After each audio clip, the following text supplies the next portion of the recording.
दोस्तों, लाइफ में कभी ना कभी तो आपने आईआईटी के बारे में ज़रूर सुना होगा। सिर्फ इंडिया का ही नहीं बल्कि वर्ल्ड के टॉप कॉलेजेस में गिनती होती है इन कॉलेजेस की। तो आज हम बात करने वाले हैं अब तक की आईआईटी के जर्नी के बारे में। So let's start the video.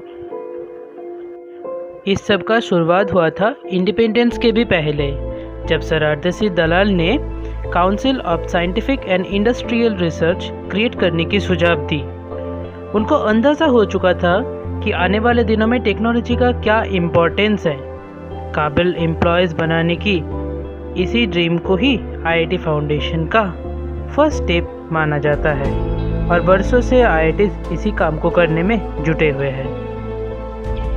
Independence के बाद डॉक्टर हुमायूं कबीर और जेसी घोष के प्रपोजल और इनकरेजमेंट के ही बदौलत बंगाल के चीफ मिनिस्टर डॉक्टर बिधान चंद्र राय ने फर्स्ट ड्राफ्ट बनाया, माना जाता है, जिसमें पूरे देश में आईआईटी फाउंडेशन का नींव रखा हुआ था। बहुत से कोशिशों के बाद मई 1950 में इंडिया का फर्स्ट आईआईटी का फाउंडेशन हुआ हिचली डिटेंशन कैंप में, जो स्थित थी वेस्ट बंगाल के खड़गपुर में, पर वो ऑफिशियली स्टार्ट हुआ 1951 में। आईआईटी फाउंडेशन के लिए आईआईटी का जो ब्लूप्रिंट था वो एलएस चंद्रकांत और बिमन सेन का किया हुआ मास्टरपीस था। 1956 में देश में आईआईटी एक्ट की स्थापना हुई। उसके बाद लगातार एक के बाद एक 1958 में आईआईटी बॉम्बे, 1959 में आईआईटी कानपुर और आईआईटी रुड़की और 1961 में आईआईटी दिल्ली की स्थापना हुई।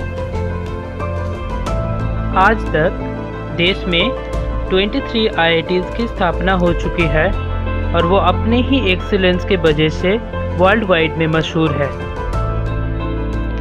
दोस्तों, शुरुआत में आईआईटी का एडमिशन एकेडमिक मार्क्स के बेसिस पे होता था।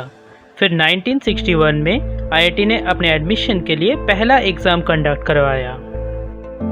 आज बीटेक बैचलर्स डिग्री के लिए आईआईटी 2 एग्ज़ाम कंडक्ट करवाता है, JEE Mains for screening and JEE Advanced, the final exam for admission into IITs. If you like the video, like, share and subscribe my channel and make sure to hit the bell icon for similar videos.